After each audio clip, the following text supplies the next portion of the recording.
रात जी ऊंदाही में जहाज़नि जूं बतियूं ॿरंदियूं ऐं बंदि छो थींदियूं आहिनि? रात जो घिटीअ या घर जे अङण ते वाक करण दौरान जेकॾहिं को जहाज़ अव्हां जे मथां गुज़रंदो आहे त तव्हांखे उन जूं बतियूं चमकंदे नज़र ईंदियूं आहिनि। पर छा तव्हांखे ख़बर आहे त उहे बतियूं जहाज़ जे हेठां परनि ऐं जहाज़ जे ॿियनि हिसनि ते छो चमकंदियूं आहिनि? उहे तव्हांजी हिफ़ाज़त लाइ चमकंदियूं आहिनि त जीअं हादसे खां बचण लाइ हवाई जहाज़ जूं उहे चमकंदड़ रोशनियूं ज़मीन ते ऐं ॿियनि ईंदड़ वेंदड़ जहाज़नि ऐं ऑपरेटरनि जी पायलट खे नज़र में रखनि।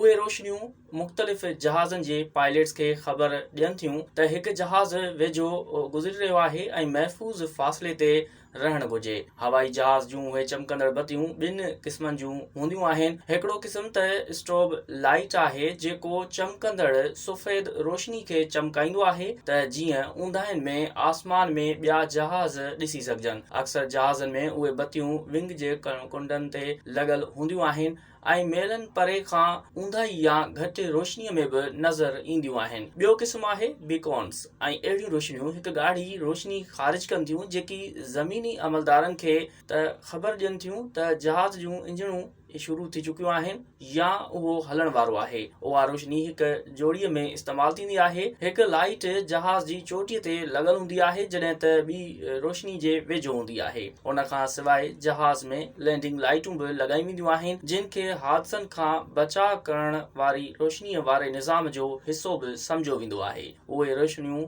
ऊंदाही में लैंडिंग वक़्तु जहाज़ वधीक नज़र अचनि था।